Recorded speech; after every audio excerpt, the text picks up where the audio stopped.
சென்னையில் உள்ள திமுக தலைமை அலுவலகத்தில் முதலமைச்சர் ஸ்டாலின் இன்று முதல் சட்டமன்ற தொகுதி வாரியாக திமுக நிர்வாகிகளை சந்திக்கிறார்.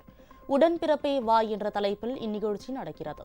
இதுகுறித்த கூடுதல் விவரங்களை தருகிறார் எமது செய்தியாளர் வெற்றிச்செல்வன். திமுக தலைவரும் தமிழ்நாடு முதலமைச்சருமான ஸ்டாலின் இன்று அண்ணா அறிவாலயத்தில் உடன்பிறப்பே வா என்ற தலைப்பில் திமுக நிர்வாகிகளுடன் 1-to-1 உரையாடலை தொடங்க இருக்கிறார்.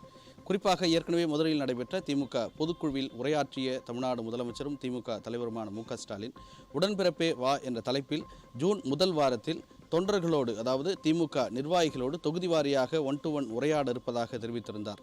இதன் மூலம் கட்சியில் இருக்கக்கூடிய அமைப்பு ரீதியாக இருக்கக்கூடிய சிக்கல்கள், மாவட்டத்தில் இருக்கக்கூடிய அரசியல் ரீதியிலான பிரச்சனைகள், அரசினுடைய திட்டங்கள் முழுமையாக மக்கள் மத்தியில் சேர்ந்திருக்கின்றனவா, தேர்தலில் திமுகவுடைய மக்கள் பலம் எவ்வாறு திமுகவுக்கு தேர்தல் காலங்களில் சாதகமாக இருக்கின்றன, தொகுதியின் பலம் எவ்வாறு இருக்கிறது என்பது தொடர்பான பல்வேறு விவரங்களை கேட்டறியிருக்கிறார். அந்த அடிப்படையில் இன்று சற்று நேரத்தில் அண்ணா அறிவாலயத்தில் துவங்க இருக்கக்கூடிய இந்த உடன்பிறப்பே வா என்ற நிகழ்ச்சியில் இன்று உசிலம்பட்டி, விழுப்புரம், அதோடு மட்டுமல்லாமல் சிதம்பரம் சட்டமன்ற தொகுதிகளுடைய நிர்வாகிகள் கலந்து கொண்டு இந்த நிகழ்ச்சியில் கலந்து கொள்ள இருக்கின்றனர். அவர்களிடம் நேரடியாக தமிழ்நாடு முதலமைச்சர் தனித்தனியாக உரையாற்ற இருக்கிறார். இந்த உரையாடலின் போது பல்வேறு பிரச்சனைகளையும் கோரிக்கைகளையும் அவரிடம் முன்வைக்க இருக்கின்றனர் என்பதும் திமுக நிர்வாகிகள் முன்வைக்க இருக்கின்றனர் என்ற தகவல்களும் வெளியாகி இருக்கிறது.